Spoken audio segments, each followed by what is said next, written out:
Dear student, welcome to Sunbeam tutorials. पिछले class में पिछले वीडियो लेक्चर में हम लोगों ने पढ़ा था कक्षा 10 केमिस्ट्री सब्जेक्ट में रासायनिक अपक्रिया तथा उसके समीकरण चैप्टर में कि रासायनिक अपक्रिया किसे कहते हैं तथा उसका समीकरण कैसे लिखा जाता है। तो जब हम किसी अपक्रिया का समीकरण लिखने लगते हैं या आप जो भी बच्चा है वो समीकरण किसी भी अपक्रिया का लिखने लगता है तो जरूरी थोड़ी ना कि वो जो भी समीकरण लिखे वो संतुलित लिखे, तो असंतुलित समीकरण भी लिख सकता है। तो इसलिए किसी भी चैप्टर में या रासायनिक अपक्रिया तथा उसके समीकरण चैप्टर में जो असंतुलित समीकरण होते हैं उस सभी समीकरण को हम लोगों को संतुलित करना होता है।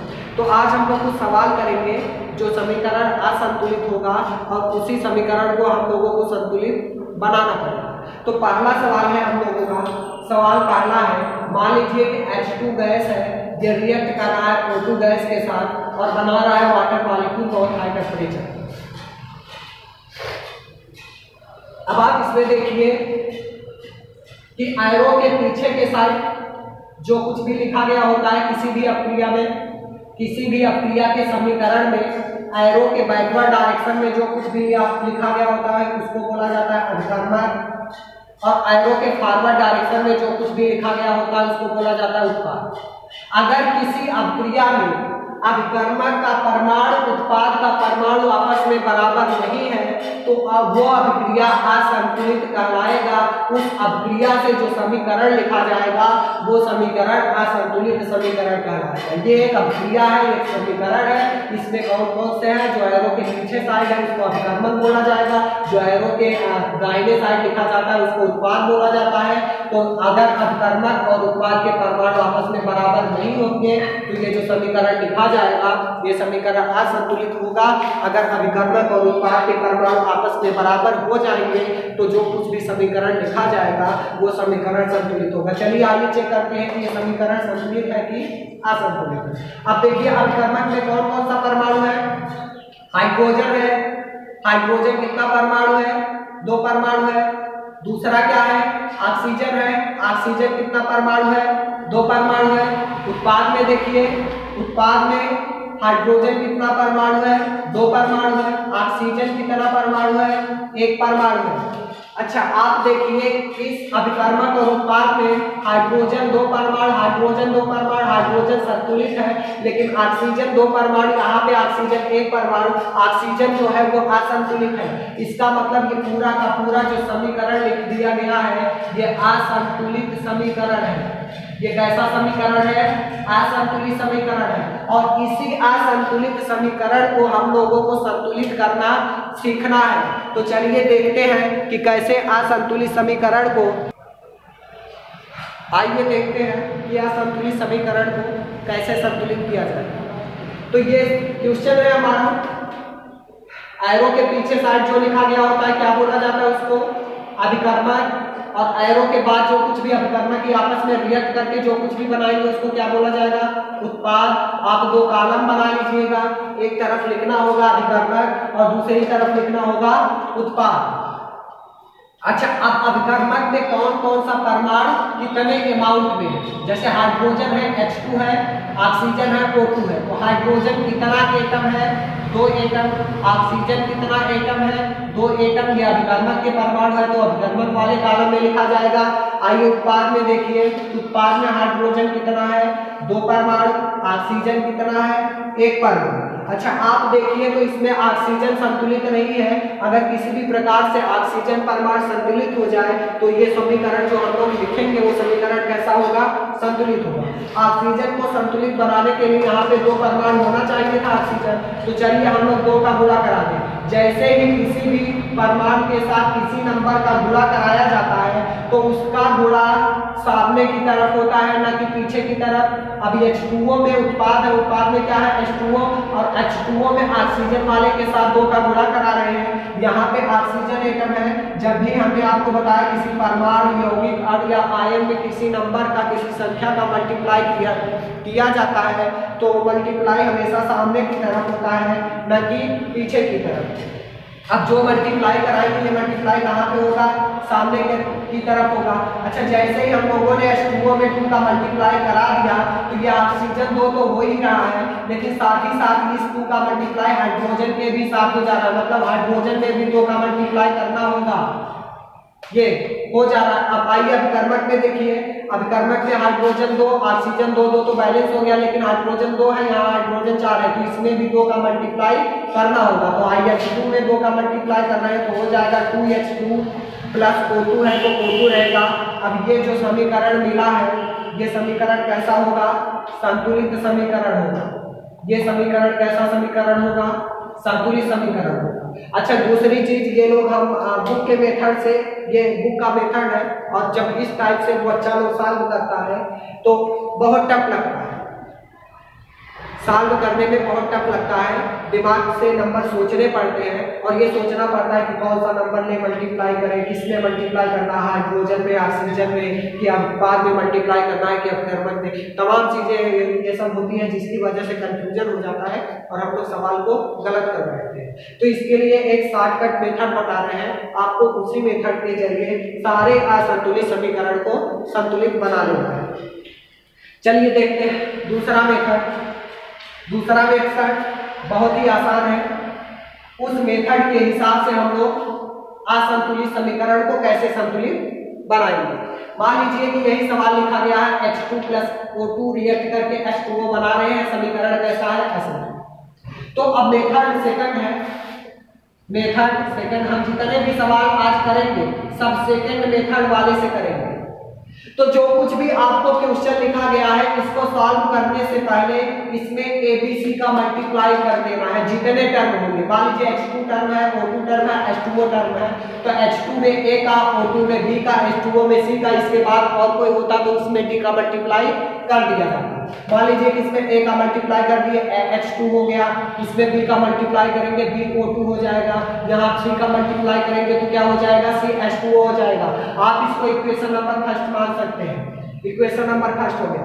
अब चलिए जितने परमाणु रहेंगे समीकरण में उतना कॉलम बनाना होगा। कितने परमाणु है, एक हाइड्रोजन परमाणु है, दूसरा ऑक्सीजन परमाणु है, तो हम लोग 2 कॉलम बनाएंगे, एक तरफ हाइड्रोजन लिखेंगे और दूसरी तरफ क्या लिखेंगे, ऑक्सीजन। चलिए अब देखिए कि अभिकर्मक में हाइड्रोजन कितना है और उत्पाद में हाइड्रोजन कितना है, संतुलित समीकरण होगा, मतलब अभिकर्मक का हाइड्रोजन परमाणु उत्पाद वाले हाइड्रोजन परमाणु के बराबर होगा। तो यहाँ पे हाइड्रोजन परमाणु अभिकर्मक में कितना है, इसका हमेशा मल्टीप्लाई करके लिखा जाता है। 2 है, A है तो कितना हो जाएगा, 2A बराबर इधर 2 है, इधर C है तो कितना हो जाएगा, 2C। ऑक्सीजन वाले को देखो, ऑक्सीजन में इधर कितना है, 2B, ये बराबर किसके होगा, C के। अब इनमें से किसी एक को 1 मानना है, हमने A बराबर क्या मान लिया, 1 मान लिया, किसी एक को 1 मानना है, ABC में से आपकी मर्जी, चाहे जिसको 1 मान सकते हैं। हमने A को 1 मान लिया, अब A बराबर 1 यहाँ रख दें, 2 × 1 बराबर 2C हो जाएगा, C बराबर 2/2 बराबर 1 हो जाएगा। 1 में C की वैल्यू कितना मिला, 1 मिला। अब C की वैल्यू 1 मिला तो C की वैल्यू यहाँ उठा के रख दे, तो जैसे ही रखेंगे 2B बराबर 1 हो जाएगा और B बराबर क्या आएगा, 1/2। अब इस ABC की वैल्यू जो हमको मिला है इसको हम लोग समीकरण 1 में रख दें, तो लिख सकते हैं A, B तथा C की वैल्यू, C का मान समीकरण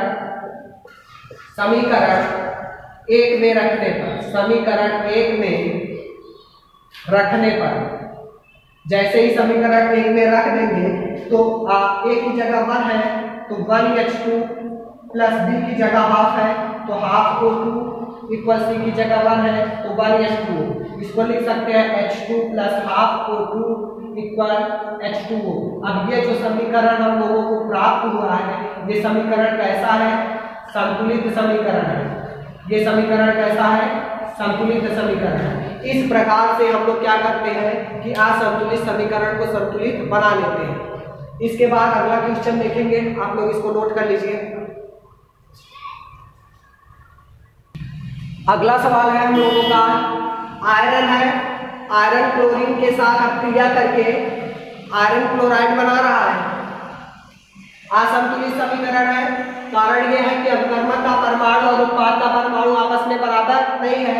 यहाँ पे आयरन एक परमाणु है, आयरन एक परमाणु, क्लोरीन दो परमाणु, क्लोरीन तीन परमाणु। क्लोरीन परमाणु असंतुलित होने की वजह से ये पूरा का पूरा समीकरण कैसा हो गया, असंतुलित हो गया।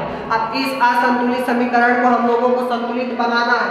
अब बताइए बनाने के लिए क्या करें, सॉल्व करें।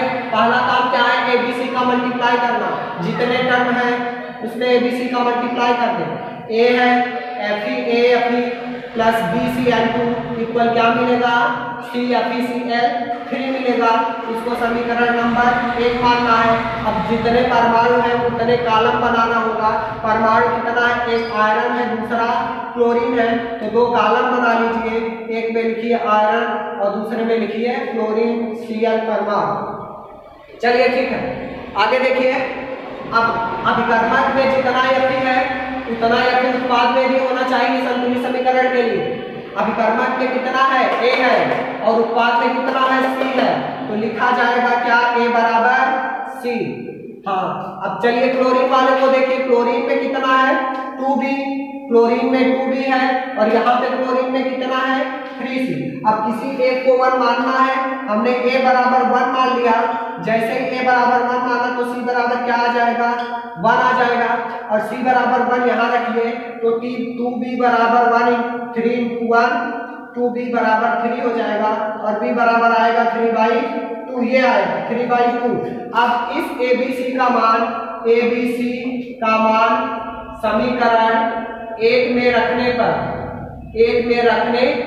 पर जैसे ही समीकरण 1 में रखेंगे ABC का मान क्या मिलेगा, बता दीजिए। 1, A का मान 1 है, 1 Fe, B का मान 3/2 Cl2 है, इक्वल 1 FeCl3। लिख सकते हैं इसको Fe plus 3/2 Cl2 equal FeCl3। अब देखिए ये समीकरण संतुलित है। एक आयरन यहाँ पे है, एक आयरन यहाँ पे है। ये लिखने का तरीका अलग है, इसका मल्टीप्लाई होता है 3/2 कैंसिल इक्वल 3। मतलब ये क्लोरीन कितना परमाणु है, 3 ही परमाणु है, बस लिखने का तरीका अलग है। ये 3 परमाणु है, 3 परमाणु। तो अब जो समीकरण मिला है वो कैसा समीकरण हो गया, संतुलित समीकरण हो गया, संतुलित समीकरण। ठीक है, नोट करिए इसको। अगला सवाल है, H2 प्लस Br2 आपस में क्रिया करके HBr बना रहा है हाइड्रोजन ब्रोमाइड। हाइड्रोजन ब्रोमीन के साथ क्रिया करके हाइड्रोजन ब्रोमाइड बना रहा है। समीकरण असंतुलित है। इस असंतुलित समीकरण को संतुलित बनाना है। चलिए बनाते हैं, सॉल्व करते हैं। क्वेश्चन नंबर 3 है, टोटल 5 सवाल सॉल्व करना है। H2 plus Br2 equal to HBr है, तो क्या करें, अभिकर्मक में उत्पाद में जितने टर्म है सब में ABC का मल्टीप्लाई कर दें। मल्टीप्लाई करिए, AH2 प्लस BBr2 इक्वल क्या मिलेगा, CHBr। ये मिलेगा कि नहीं, इसको समीकरण क्या मानना है, 1 मानना है।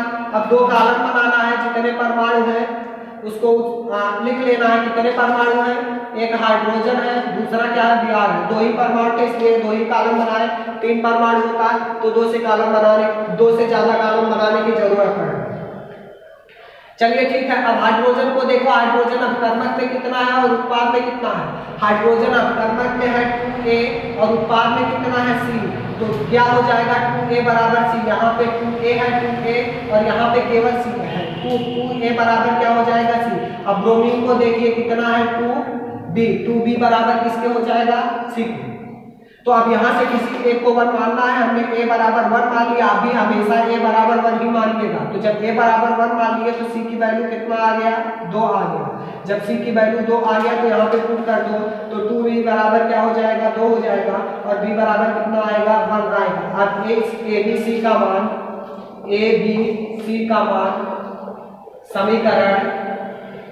समीकरण 1 में रखने पर, अब चलिए समीकरण 1 में रख दें ABC का मान, तो क्या मिल जाएगा, 1H2 प्लस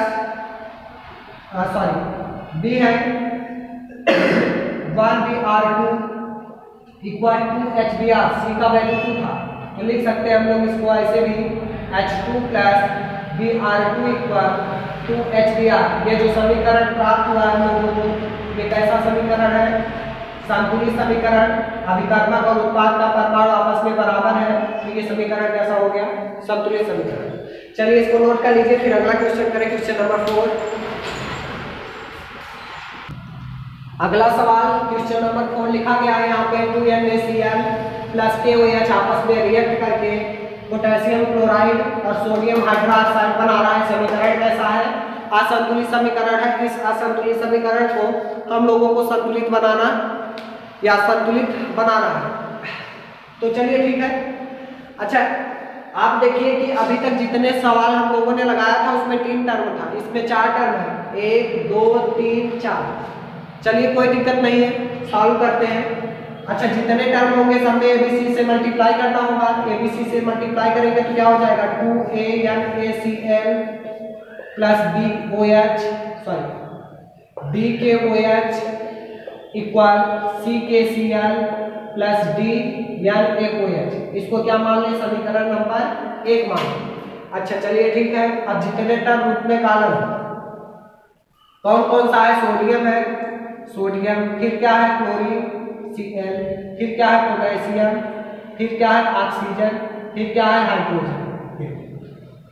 आप चाहो तो OH करके लिख सकते हैं